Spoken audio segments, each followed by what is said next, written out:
Moving to France visa. The first 7 things everyone should know before they apply. If you're thinking about moving to France, I'd like to start by saying something that might surprise you. The biggest challenge usually isn't the visa itself. It's knowing where to begin. Every week I speak to people who have spent hours researching online. They've read official websites. They've joined Facebook groups. They've watched videos. They've read blog posts. And after all that research, they often tell me exactly the same thing. I feel more confused than when I started. If that's how you're feeling, please don't worry. You're not doing anything wrong.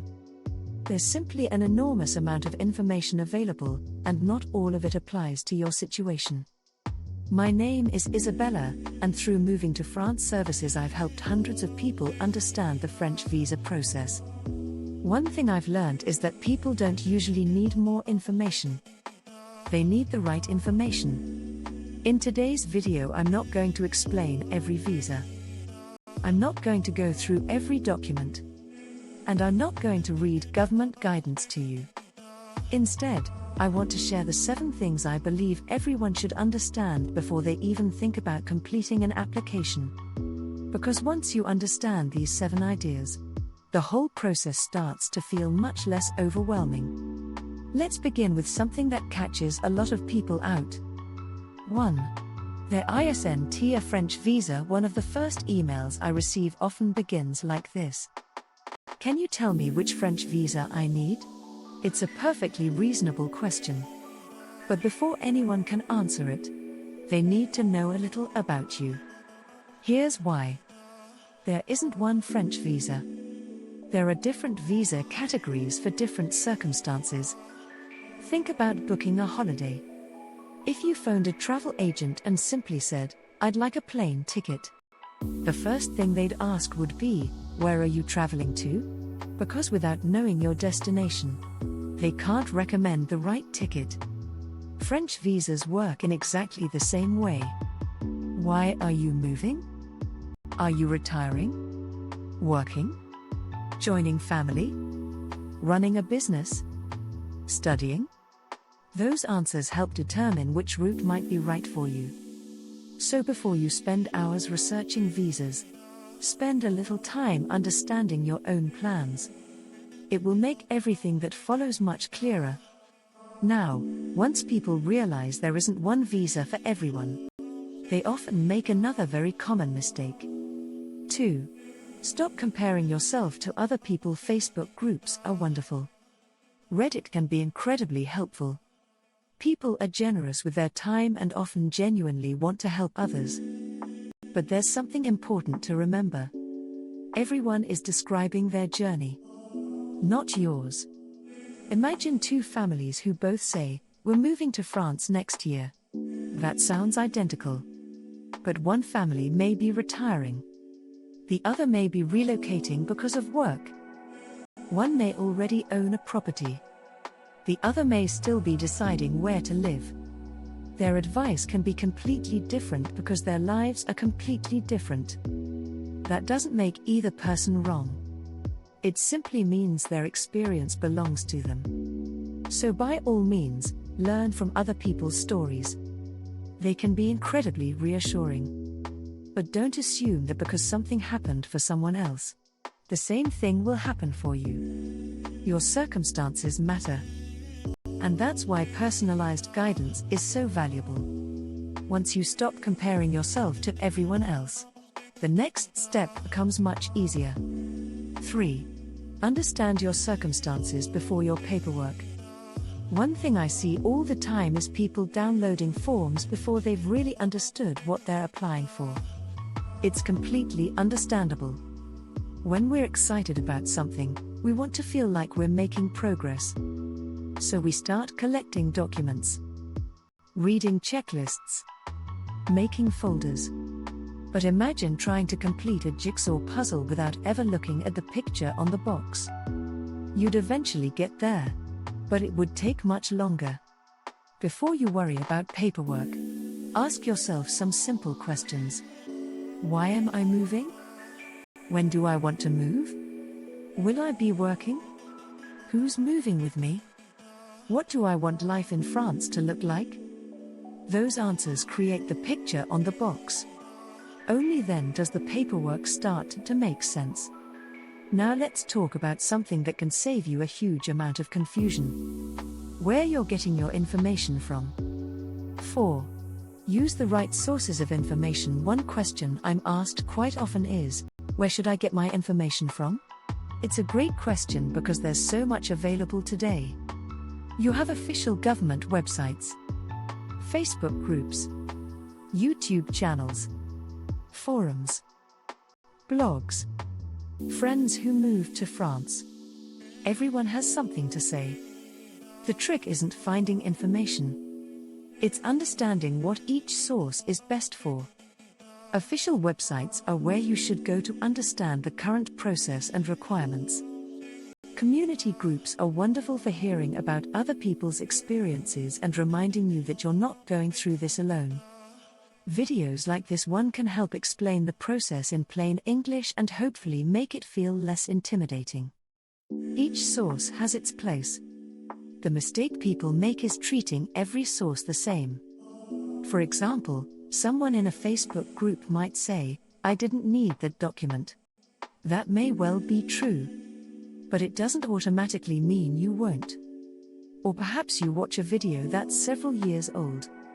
Some of the information may still be correct. Some of it may have changed. That's why it's always worth checking whether the information you're reading is current and whether it actually applies to your own situation. The goal isn't to read everything. It's to build a clear understanding from reliable sources. When you do that, the process becomes much less confusing. Once you've got the right information, the next thing that makes a huge difference is giving yourself enough time.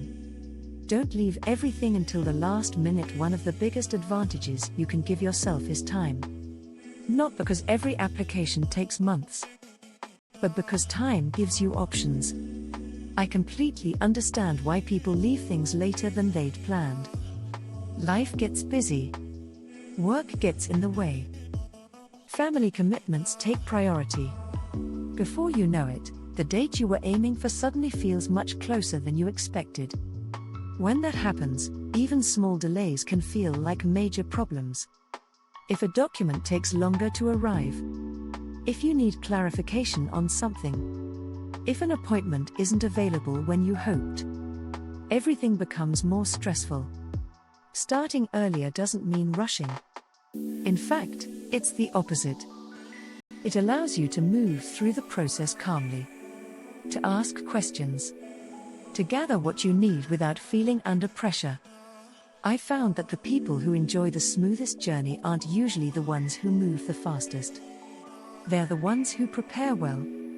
Planning doesn't remove every challenge, but it gives you much more room to deal with them if they arise. And talking about asking questions, that brings me to something I wish more people did. 6. Ask questions early. Sometimes people tell me, "I didn't want to bother anyone," or "I thought I'd wait until I'd done more research." I completely understand that. But I'd actually encourage you to do the opposite. If you're unsure about something, ask. The earlier you ask a question, the easier it usually is to avoid heading down the wrong path. Think about using a sat-nav. If you miss a turning, it's much easier to correct your route after 1 mile than after 50. The same principle applies here. A simple question today can save hours of confusion later. And here's something else I'd like you to remember. There's no such thing as a silly question. I've been asked hundreds of questions over the years. Some are very technical. Some are very simple. Every single one matters because it's important to the person asking it. If something is worrying you, don't keep searching for the perfect answer online. Sometimes it's much quicker, and much less stressful, to ask someone who understands the process. There's just one final thing I'd like to leave you with, because I think it's the most important message in this entire video. Your visa is the start of your journey, not the end. When people receive their visa approval, they're often incredibly relieved. And rightly so? It's an exciting moment. A milestone. Something worth celebrating. But it's also important to remember what that visa represents. It isn't the finish line. It's the beginning. It's the start of a completely new chapter in your life. One that will involve new experiences, new friendships, new routines, and undoubtedly a few challenges along the way. The visa simply opens the door. What comes afterwards is the life you've been planning for. That's why I always encourage people not to see the visa process as something to survive. See it as the first step towards the life you're trying to build. When you look at it that way, the paperwork feels much less like an obstacle, and much more like part of the journey. So let's quickly recap the 7 things we've covered today. First, there isn't one French visa. The right route depends on your circumstances. Second, don't compare yourself too closely with other people's experiences. Learn from them, but remember your journey is unique. Third, understand your circumstances before you focus on paperwork. Fourth, use reliable sources of information and understand what each source is good for. Fifth, give yourself enough time. Planning ahead almost always makes the process easier. Sixth, don't be afraid to ask questions early. It's much easier to avoid problems than to fix them later. And finally, remember that your visa isn't the destination. It's simply the beginning of your new life in France. I hope this video has helped you feel a little clearer about where to begin. Over the coming weeks, I'll be creating a series of in-depth videos covering each stage of the French visa process in much more detail. We'll look at topics like choosing the right visa, understanding visitor visas, preparing your supporting documents, common mistakes, and many of the questions I'm asked every week. So if you're planning your move to France, I'd love you to join me for those. If you found this video helpful, please consider subscribing, and if you have a question about the visa process, leave it in the comments below. I read as many as I can, and your question may even inspire a future video. Thank you for watching, and wherever you are in your journey, I wish you every success with your plans to move to France. I'll see you in the next video.